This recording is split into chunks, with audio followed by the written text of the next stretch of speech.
Hello everybody, welcome back to Screenstars. I'm here today to bring you my review for the 2021 horror thriller Eye Without a Face, a film that is written and directed by Ramin Niemi and it stars Dakota Shapiro, Luke Cook and Vlada Vareko. Now this film focuses on a young man called Henry who is socially challenged. I think he's got agoraphobia. He's got a few conditions that he needs to take medication for, which basically means he won't leave the house. He has panic attacks quite a lot, can't communicate with girls, has very few friends apart from the guy that rents his house with him. What he likes to do for much of his day, Henry, unfortunately, is to tap in or hack into webcams of young women and observe their lives. While doing this, he suspects that one of these women may in fact be a serial killer, and he tries to figure out and piece things together in the hope of being able to prove this. Right, what are my thoughts on Eye Without a Face? Well, this is a low-budget horror thriller. That's clear when you watch it, although it is one of those low-budget films where you can see, they've really tried to put some effort in. The sound design's all good. The performances by all the actors here are all of a really quite good standard, particularly Dakota Shapiro, who plays Henry.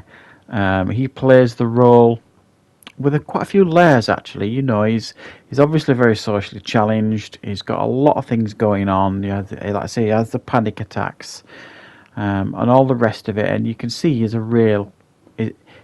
guy who's really struggling. However, you never really feel like you can enjoy this character or like this character in any way because of what he's doing. Basically, he's spying on women through their laptops and webcams and things like that, and that's not a nice thing to do. It does do a decent job, this film, of holding the suspense, and I think the real strength of this film is you don't know if what is going on is reality. Is this woman he's spying on a killer, serial killer? Is she making her guests eat people that she's killed? You don't really know that for sure because you're not actually sure if it's Henry's own mental health that is taking hold of him, and he is, seeing things that just aren't accurate. He tries to bring his I was about to say roommate, but it's not. It's a guy who's renting a room in his house. They are quite good friends. There's an Australian guy in LA trying to get work as an actor, etc. He tries to bring him in on this fantasy almost, that he thinks that she's a killer. And, this guy starts buying it too at one point in the film. And it holds your attention, this film. It does actually manage to keep you gripped and entertained and guessing really for much of the film. However, the climax of the film is for me too predictable. It's something I had in my head as a possible ending to the film a good 40 minutes before it actually happened, and it did actually turn out the way I suspected, so therefore the surprise factor certainly wasn't there, which was a real shame. It kind of turns out to be quite generic and predictable by the end. But I was really impressed with Dakota Shapiro's performance here. He does manage to hold the screen. He actually looked like the actor from Breaking Bad that played Walt's son, whose name I forget. He reminded me a little bit of the way that actor looked. And it's like a modern day take on Rear Window. We get a retelling of that story from different perspectives quite often, and I've seen a few of them myself and reviewed a few of them on the channel. And this, if you like, it does it differently because it does it through the medium of laptops and things, but it also has issues with the film as well in regards to plot points and things like that. It's almost like every time he turns his laptop on to basically spy on these women, they're all there in front of the laptop, in front of the webcam, and I just don't buy it.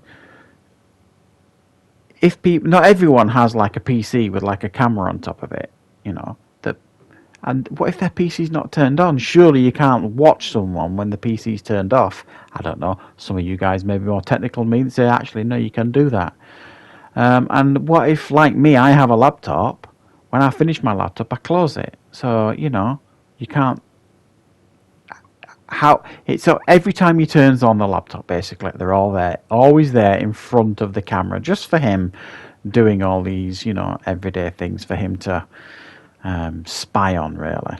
So I didn't buy that aspect of it. And there's also another aspect where he calls the cops at one point in the film when they turn up to like one of these women's flats. Well, he doesn't call the cops. Sorry, my correction there. He texts them, and they turn up super quick, and they're gone super quick. But surely they could have traced that text. He sent it from his phone. He sent a text to the police saying, "Please go to this house. Something's happening." They get there. It's a red herring. It's a fault. It's not true at all. So they go off. So surely they would be able to, you know, trace that text. So there's a couple of plot points here and there that don't really work here in this film, but for the most part, it does hold your attention. The ending's a little bit of a letdown, a little bit predictable. It turns a little bit, you know, generic and slasherish, if you like. But I'm not going to lie, this was a little bit better than I expected it to be, so I'm going to give this one a 5 out of 10. Have you seen this film? Let me know in the comments what you thought of it, and I will be back on the channel with plenty more content very, very soon.